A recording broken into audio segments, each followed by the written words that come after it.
The question is, the specific name of the anomaly shown in the following radiograph is. Let me increase the size so that it's easier for you to identify. So what is visible in this radiograph is probably this is the permanent canine that is there, and this is the central or the lateral incisor. Yeah, because this looks like the premolar. Okay, so this entire thing is what is anomalous. And what you can see over here is you have a radio opacity. If you see the first outer covering, it is extremely radio opaque.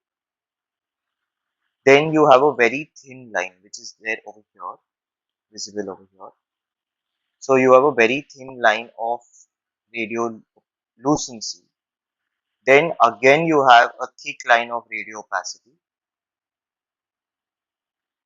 Sorry. And within this radio opacity, again you have this entire structure of radiolucency. Okay.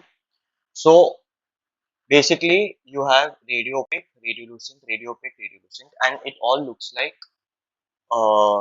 tooth-like structures.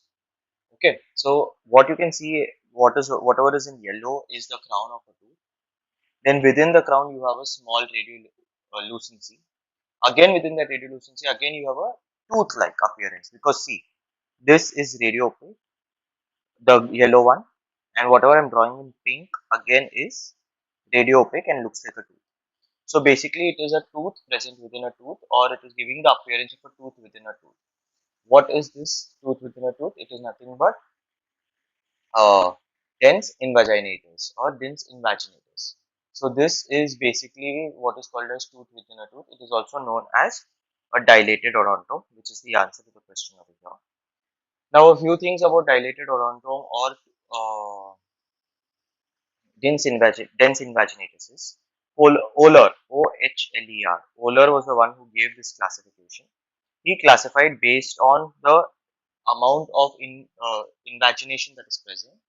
What is the classification? So type 1 is where it only involves the pulp chamber. The invagination is involving only the pulp chamber here. Okay. Type 2 is when it involves two-thirds of the pulp space. That is, it involves the chamber as well as two-thirds of the root. Type 3 can be classified into two types, where type 3 is basically involves the entire pulpal chamber. And in type 3, you can have two types, either A or B. In A, there is a complete separation between the two fragments, that means tooth within a tooth. Whereas in type 3B, there is complete present the entire secondary structure that is there, that is within the tooth which is present within the tooth. So the inside structure involves the entire length of the pulp space and it is extended all the way into the up to the apex of the root. Whereas in type 3A, again the structure which is present within has separated from the main pulpal canal. Okay, so you have two tooth-like structures. In addition to that, this is also called as the French emblem. This was a PGI question. It is called as plurgalis or the French emblem sign, and this is a term that is being given for dense invaginatus. Lastly, what I thought I should show you, because they might ask these questions in the future, much more in the future to you, much more frequently. So right now what you saw was an IOPA. However, there may be instances where they may just give you an OPG like what is given, what I have put up over here, and they might ask you to identify the structure. So again, if you can notice, you can see two tooth-like structures.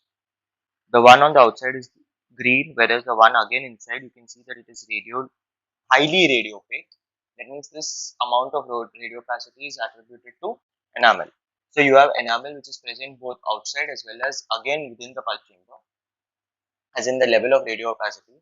So this is again giving a tooth within a tooth appearance, and also that is why you are supposed to be aware about these terms as well as be exposed to more picture based questions, because they may ask these questions more often and frequently to you in the future.